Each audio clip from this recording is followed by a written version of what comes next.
Bonjour à vous en cette rentrée pastorale.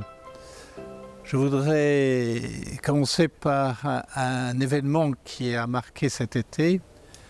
C'est l'élan formidable de la jeunesse qui s'est rassemblée du monde entier au Portugal pour les Journées mondiales de la jeunesse. C'était plus d'1 million, 1,5 million. Mais ce n'est pas le nombre qui est le plus important, c'est l'enthousiasme qu'ont montré ces jeunes. Ils ont donné une image de ce qu'est l'Église catholique à travers le monde, à travers la diversité des cultures, des langues, des traditions, mais unis dans la même foi de l'Église. C'est un formidable encouragement pour toute l'Église, quand les jeunes se lèvent et prennent leur vie en main. Eh bien, c'est une joie pour toute la famille que nous sommes et un encouragement pour nous en ce début d'année. Dans les paroisses, dans les mouvements, dans les services, il y a bien sûr des défis importants, des difficultés, que nous soyons vraiment partout où nous sommes des témoins de la joie de l'Évangile, de la béatitude des pauvres pour construire un monde plus juste, plus fraternel, un monde de paix, et en particulier dans notre diocèse.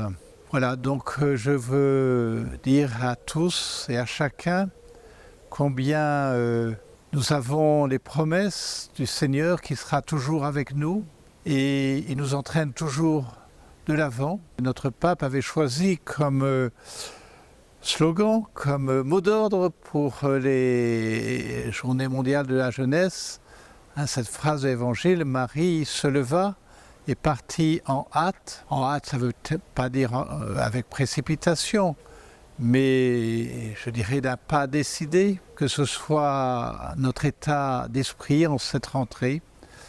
Soyons décidés et avançons dans la confiance. Oui, le Seigneur est avec nous.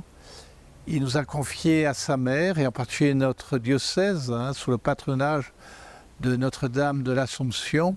N'ayons pas peur de nous tourner vers elle pour lui demander son aide, avec toute sa délicatesse maternelle. Et puis, cette année 2024 va être une année de la prière en préparation du jubilé de 2025. Il s'agit effectivement d'avancer, de sortir, mais il s'agit aussi, comme Marie, de savoir prier, se recueillir ensemble dans la prière pour écouter l'Esprit Saint qui est présent dans le cœur de chacun, qui est présent dans chacune de nos communautés, pour ensuite aller de l'avant, à la suite de Jésus, à la rencontre du monde, et pour apporter cette joie et cette paix qui manque tellement à notre monde. Bonne année pastorale, et levons-nous et sortons vers les hommes de ce temps, vers toutes les Vendéennes et Vendéens, pour rayonner de la joie de l'Évangile partout où nous vivons.